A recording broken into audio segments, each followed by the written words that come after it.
2 ವರ್ಷಗಳ ಸಾಧನೆಗಳನ್ನು ಆಚರಿಸುವ ಉದ್ದೇಶ ಸರ್ಕಾರಕ್ಕೆ ಯಾಕಿದೆ ಅಂತ ಪ್ರತಿಪಕ್ಷದ ಉಪನಾಯಕ ಅರವಿಂದ ಬೆಲ್ಲದವರು ಪ್ರಶ್ನೆ ಮಾಡಿದ್ದಾರೆ.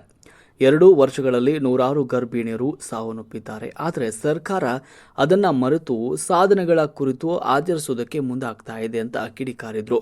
ಹುಬ್ಬಳ್ಳಿ ನಗರದಲ್ಲಿ ಮಾಧ್ಯಮಗಳೊಂದಿಗೆ ಅವರು ಮಾತನಾಡಿದರು. ಇತ್ತೀಚೆಗೆ ಕೆಲವು ಅಪರಿಚಿತರು ಪಾಕಿಸ್ತಾನದ ಮೂಲದಿಂದ ನಿವಾಸಿಯಾಗಿರುವುದು ಕಂಡುಬಂದಿದೆ. ಹುಬ್ಬಳ್ಳಿಯ ನಗರದಲ್ಲಿ ಕಾಣಿಸಿಕೊಂಡಿದ್ದಾರೆ. ಅವರನ್ನು ನಾವು ಖಂಡಿತವಾಗಲೂ ಅವರ ಮೇಲೆ ಕ್ರಮವನ್ನು ಕೈಗೊಳ್ತೀವಿ ಅಂತ ಮಾಹಿತಿ ನೀಡಿದರು. ಇನ್ನು ಹುಬ್ಬಳ್ಳಿ ಧಾರವಾಡ ಪೊಲೀಸ್ ಆಯುಕ್ತ ಎನ್ ಶಶಿಕುಮಾರ್ ವಿರುದ್ಧ ಕೂಡ ಈ ಸಂದರ್ಭದಲ್ಲಿ ಆರೋಪಿಸಿದರು. ಪೊಲೀಸ್ ಮತ್ತು ರಾಜ್ಯ ಸರ್ಕಾರ ಮುಸ್ಲಿಮರ ಪರವಾಗಿ ಕೆಲಸವನ್ನು ಮಾಡ್ತಿದೆ.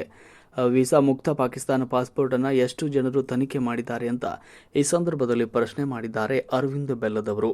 ವರದಿ ಪ್ರಕಾಶ್ ದುಪ್ಪದ್, ಮಹಾಯುದ್ಧ ನ್ಯೂಸ್, ಹುಬ್ಬಳ್ಳಿ. ಲೂಟಿ ಹೊಡೆದಂಥ ದರೋಡೆ ಮಾಡಿದಂಥ ಕಾಂಗ್ರೆಸ್ ಸರ್ಕಾರದಿಂದ ಇವತ್ತು ತಮ್ಮ ಲೂಟಿ ಮತ್ತು ದರೋಡೆಯ ಸಾಧನೆಗಳ ಬಗ್ಗೆ ಸಾಧನಾ ಸಮಾವೇಶ ಮಾಡ್ತಾ ಇದ್ದಾರೆ. ಈ ಅಸಮರ್ಥ ಸರ್ಕಾರದಿಂದ ಸಾಧನಾ ಸಮಾವೇಶ ಇವತ್ತು ನಡೆಯತೈತಿ. ನೂರಾರು ಗರ್ಭಿಣಿಯರ ಸಾವಿಗೆ ಕಾರಣೀಭೂತರಾದಂಥ ಈ ಸರ್ಕಾರದಿಂದ ಸಾಧನಾ ಸಮಾವೇಶ ಮಾಡ್ತಾ ಇದ್ದಾರೆ. ದೇಶದ ಆರ್ಥಿಕತೆ, ರಾಜ್ಯದ ಆರ್ಥಿಕತೆ, ಉದ್ಯೋಗ ಅವಕಾಶ ಸೃಷ್ಟಿ, ಇದು ಯಾವುದ್ರ ಬಗ್ಗೆ ಕೂಡ ಒಂದು ಸ್ಪಷ್ಟ ಗುರಿ, ಸ್ಪಷ್ಟ ನೀಲಿನಕ್ಷೆ ಯಾವುದನ್ನು ಇಟ್ಕೊಳ್ಳೋದಾದಂಥ ಈ ಕಾಂಗ್ರೆಸ್ ಸರ್ಕಾರ ಇವತ್ತು ಸಾಧನೆಗಳ ಬಗ್ಗೆ ಹೇಳಕ್ಕಂತೆ ಸಾಧನಾ ಸಮಾವೇಶ ಮಾಡತೈತಿ. ಪರಿಶಿಷ್ಟ ಪಂಗಡ ಮತ್ತು ಪರಿಶಿಷ್ಟ ಜನಾಂಗದ ಹಣ ಲೂಟಿ ಮಾಡಿ ಅವರಿಗೆ ಹಿಂದೆಂದೂ ಕಾಣದಂಥ ಅನ್ಯಾಯ ಮಾಡಿದಂಥ ಈ ಪಕ್ಷ, ಕೇವಲ ಮುಸ್ಲಿಂ ಹೆಸರಿನಲ್ಲಿ ರಾಜಕಾರಣ ಮಾಡ್ತಿರುವಂಥ ಕಾಂಗ್ರೆಸ್ ಪಕ್ಷ ಇವತ್ತು ಸಾಧನಾ ಸಮಾವೇಶ ಮಾಡ್ತಾಯಿದೆ.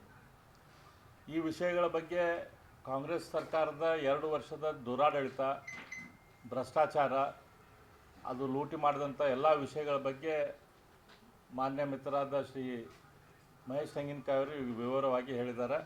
ಹಾಗಾಗಿ ಮತ್ತೆ ಅದೇ ವಿಷಯಗಳ ಬಗ್ಗೆ ನಾನು ಮಾತಾಡೋಕ್ಕೆ ಹೋಗೋದಿಲ್ಲ.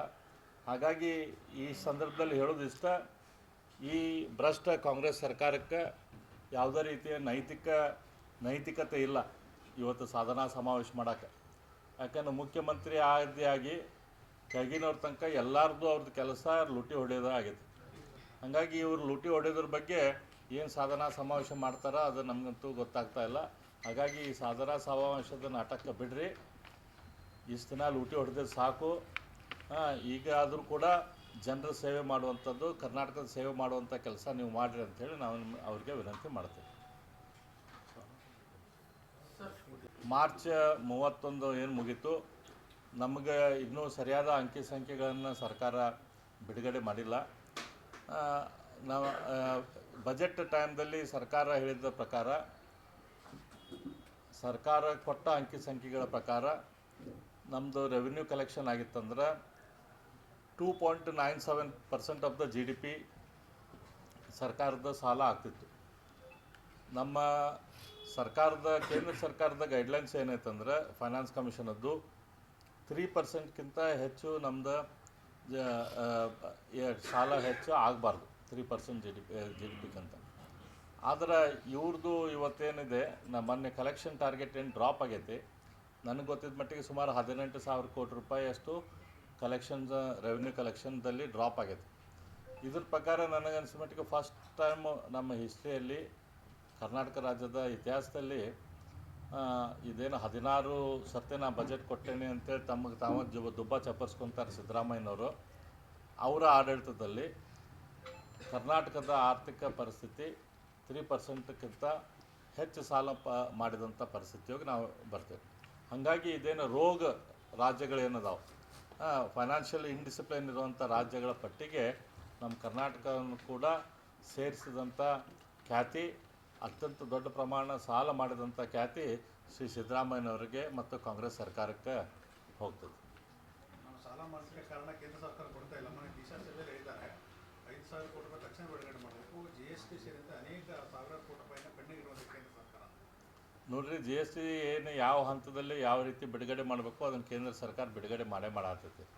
ಇವ್ರಿಗೈತಲ್ಲ ಕುಣ್ಯಾಗ ಬರ್ದಂಗೆ ನೆಲ ಡೊಂಕ್ ಅಂದಂಗೆ ಎಲ್ಲದಕ್ಕೂ ಮಾತಿಗೆ ಕೇಂದ್ರ ಸರ್ಕಾರದ ಮೇಲೆ ಮಾತಾಡೋದು ಇವತ್ತು ಪದ್ಧತಿ ಆಗೈತೆ. ರಾಜ್ಯ ಸರ್ಕಾರ ಹುಬ್ಬಳ್ಳಿ ಧಾರವಾಡ ಮಹಾನಗರ ಪಾಲಿಕೆ ಕೊಡ್ತಕ್ಕಂಥ 300 ಕೋಟಿ ಮೊದಲು ಕೊಡುವಂಥದ್ದು ವ್ಯವಸ್ಥೆ ಆಗಿದೆ. ಇವತ್ತು ರಾಜ್ಯ ಸರ್ಕಾರದ ಆರ್ಥಿಕ ದುಸ್ಥಿತಿ ಎಲ್ಲಿಗೆ ಬಂದೈತಂದ್ರೆ ಹುಬ್ಬಳ್ಳಿ ಧಾರವಾಡ ಮಹಾನಗರ ಪಾಲಿಕೆಯಲ್ಲಿ ನೌಕರಿ ಮಾಡ್ತಕ್ಕಂಥ ಸಂಬಳವನ್ನು ರಾಜ್ಯದಿಂದ ಬರಬೇಕಾಗಿದೆ. ಅದರ ಕಳೆದ 3 ತಿಂಗಳಿಂದ ಸುಮಾರು 21 ಕೋಟಿ ರೂಪಾಯಿ ಅಷ್ಟು ಹಣವನ್ನು 4ನೇ ತಿಂಗಳಾದ್ರೆ 28 ಆಗುತ್ತೆ. 28 ಕೋಟಿ ರೂಪಾಯಿ ಹಣವನ್ನು ಇಲ್ಲಿ ಟ್ಯಾಕ್ಸಿಂದ ಕಲೆಕ್ಷನ್ ಮಾಡಿ ಕೊಡ್ರಿ ಅಂತೇಳಿ ಇವತ್ತು ಆರ್ಡರ್ ಮಾಡಿದೆ ಸರ್ಕಾರ. ಅಂದ್ರೆ 28 ಕೋಟಿ ರೂಪಾಯಿ ಸರ್ಕಾರಿ ನೌಕರರು ವೇತನವನ್ನು ಕೊಡಲಾರದಂಥ ದುಸ್ಥಿತಿಗೆ ಇವತ್ತು ರಾಜ್ಯ ಸರ್ಕಾರ ಬಂದಿದ್ದ 2ನೇ ವರ್ಷ ಸಮಾವೇಶ ಆಗಿದೆ. ಇದ್ರ ಮೂಲಕ ನಾವು ಯಾವುದೋ ನಮ್ಮ ವೆಬ್ಸೈಟ್ಸಿಗೆ ಅಟ್ಯಾಕ್ ಮಾಡುವಂಥ ಕೆಲಸ ಆಗ್ಬೋದು, ಅಥವಾ ಯಾವುದೋ ಒಂದು ವೆಬ್ಸೈಟ್ದಲ್ಲಿ ದೇಶ ವಿರೋಧಿ ಪೋಸ್ಟಿಂಗ್ ಬರುವಂಥ ಕೆಲಸ ಆಗ್ಬೋದು, ಅಥವಾ ಬೇರೆ ವೆಬ್ಸೈಟ್ಗಳನ್ನ ಉಪಯೋಗ ಮಾಡಿ ನಮ್ಮ ಜನರಿಗೆ ನಮ್ಮ ದೇಶದ ಬಗ್ಗೆ ಮಿಸ್ಗೈಡ್ ಮಾಡುವಂಥ ಇನ್ಫಾರ್ಮೇಷನ್ ಬರುವಂಥ ಕೆಲಸ ಆಗ್ಬೋದು. ಈ ರೀತಿ ಡಿಜಿಟಲ್ ವಾರ್ ಇವತ್ತಿನ ವಾರ್ ಐತಲ್ಲ, ಕೇವಲ ಅಲ್ಲೇ ಶತ್ರು ದೇಶದಾಗ ಹೋಗಿ ಬಾಂಬ್ ಹಾಕೋದಷ್ಟೇ ಅಥವಾ ಗುಂಡು ಹೊಡೆಯೋದಷ್ಟೇ ಇಲ್ಲ. ಇವತ್ತು ಅದ್ರ ಜೊತೆ ಆ ವಾರ್ ಕನ್ವೆನ್ಷನಲ್ ವಾರ್ ಆಗುತ್ತೆ, ಎಕನಾಮಿಕ್ ವಾರ್ ಆಗುತ್ತೆ, ಮೀಡಿಯಾ ವಾರ್ ಆಗ್ತೈತಿ, ಒಪಿನಿಯನ್ ವಾರ್ ಆಗ್ತೈತಿ, ಡಿಜಿಟಲ್ ವಾರ್ ಆಗ್ತೈತಿ. ಇದು ಮಲ್ಟಿಫೆಸೆಟೆಡ್ ವಾರ್ ಈಗಿರುವಂಥ ವಾರ್. ಹಾಗಾಗಿ ಇದು ಡಿಜಿಟಲ್ ವಾರಿಗೆ ನೀವು ಹೇಳ್ದಂಗೆ ಅದನ್ನು ಉಪಯೋಗ ಮಾಡ್ಕೊಳ್ಳುವಂಥ ಸಾಧ್ಯತೆ ಇದೆ. ಇದನ್ನೆಲ್ಲ ಎನ್ಕ್ವೈರಿ ಮಾಡಬೇಕಾಗಿದ್ದು ಪೊಲೀಸ್ ಇಲಾಖೆಯ ಕೆಲಸ. ಅವ್ರು ಏನೂ ಮಾಡ್ತಾಯಿಲ್ಲ. ಫೋನನ್ನು ಕೂಡ ನಾನು ಮಾಡಿ, ಅದು ಪತ್ರಕ್ಕಿಂತ ಮೊದಲು ಫೋನನ್ನು ಕೂಡ ಮಾಡಿ ಹೇಳೋಂಥ ಕೆಲಸ ಮಾಡಿದ್ವಿ.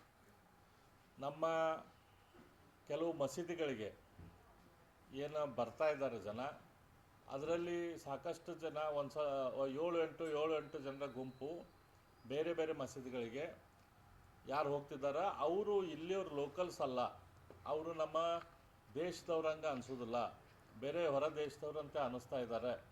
ಅದ್ರ ಬಗ್ಗೆ ಗಮನ ಕೊಡ್ರಿ ಅಂಥೇಳಿ ನಾನು ನಮ್ಮ ಪೊಲೀಸ್ ಕಮಿಷನರಿಗೆ ಫೋನ್ ಮಾಡಿ ಹೇಳಿದೆ. ಕೆಲವು ಜನ ಜಾಗೃತ ನಾಗರಿಕರು ನನಗೆ ಹೇಳಿದರು ಇದ್ರ ಬಗ್ಗೆ.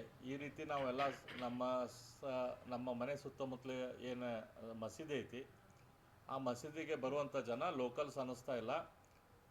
ನಾನು ಅವರು ಬಾಂಗ್ಲಾದೇಶರೇನು ಅಂತ ವಿಚಾರ ಮಾಡಿದೆ. ಅವ್ರು ಬಾಂಗ್ಲಾದೇಶರಂತೂ ಅನ್ನಿಸ್ತಾ ಇಲ್ಲ, ಅವ್ರು ಪಾಕಿಸ್ತಾನ ಕಡೆಯವರು ಅನ್ನಿಸ್ತಾ ಇದ್ದಾರೆ, ಸ್ವಲ್ಪ ಇದ್ರ ಬಗ್ಗೆ ವಿಚಾರ ಮಾಡಿರಿ ಅಂತ ಹೇಳಿದ್ರು. ಅದಾದಮೇಲೆ 2-3 ಬೇರೆ ಜನರು ಕೂಡ ಅದೇ ವಿಷಯವನ್ನು ನನಗೆ ಕೊಟ್ಟರು. ಇದು ಅತಿ ಸೂಕ್ಷ್ಮ ವಿಷಯ ಆಗಿದ್ದರಿಂದ ನಾನು ಕಮಿಷನರಿಗೆ ಫೋನ್ ಮಾಡಿ ಈ ರೀತಿ ನನಗೆ ಇನ್ಫಾರ್ಮೇಷನ್ ಬಂದೈತಿ, ನನಗೆ ಇನ್ಫಾರ್ಮೇಷನ್ ಕೊಟ್ಟಂಥ ವ್ಯಕ್ತಿಗಳು ಇವರು, ಅವ್ರದ್ದು ಫೋನ್ ನಂಬರ್ ಇದೈತಿ, ಇಂಥವ್ರಿಗೆ ನೀವು ಕಾಂಟ್ಯಾಕ್ಟ್ ಮಾಡಿ ಇನ್ನೊಂದು ಸ್ವಲ್ಪ ಹೆಚ್ಚಿನ ಇನ್ಫಾರ್ಮೇಷನ್ ತೆಗೆದುಕೊಳ್ರಿ, ಅದ್ರ ಬಗ್ಗೆ ಈ ಕೂಡಲೇ ಆ್ಯಕ್ಷನ್ ತೆಗೆದುಕೊಳ್ರಿ. ಯಾಕಂದರೆ ಇವತ್ತು ದೇಶದಲ್ಲಿ ಯುದ್ಧದ ಕಾರ್ಮೋಡ ಕಳೆದೈತಿ. ದೇಶ ವಿರೋಧ ಶಕ್ತಿಗಳು ಏನು ಸ್ಲೀಪರ್ ಸೆಲ್ ರೆಗ್ಯುಲರ್ ಇರ್ತಾರೆ, ಅವರು ಆ್ಯಕ್ಟಿವೇಟ್ ಆಗಿರುವಂಥ ಚಾನ್ಸ್ ಇರ್ತೈತಿ.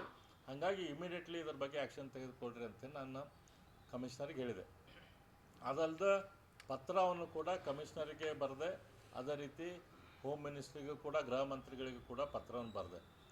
ಈ ಪತ್ರ ಆಯ್ತಲ್ಲ, ನಾನು ಪತ್ರಿಕಾ ವರದಿಗಾರರಿಗೆ ಮಾಧ್ಯಮಕ್ಕೆ ಬಿಡುಗಡೆ ಮಾಡಲಿಲ್ಲ. ಯಾಕಂತಂದ್ರೆ ಈ ವಿಷಯ ಹೊರಗೆ ಬಂತಂದ್ರೆ ಆ ಜನರು ಆ್ಯಕ್ಟಿವೇಟ್ ಅವ್ರ ಜಾಗ ಚೇಂಜ್ ಮಾಡುವಂಥದ್ದು ಅಥವಾ ಜಾಗೃತರಾಗುವಂಥ ಚಾನ್ಸ್ ಇರ್ತೈತಿ ಅಂತ ಈ ವಿಷಯ ನಾನು ಎಲ್ಲೂ ಹೊರಗೆ ಹೇಳಕ್ಕೆ ಹೋಗಿದ್ದಿಲ್ಲ.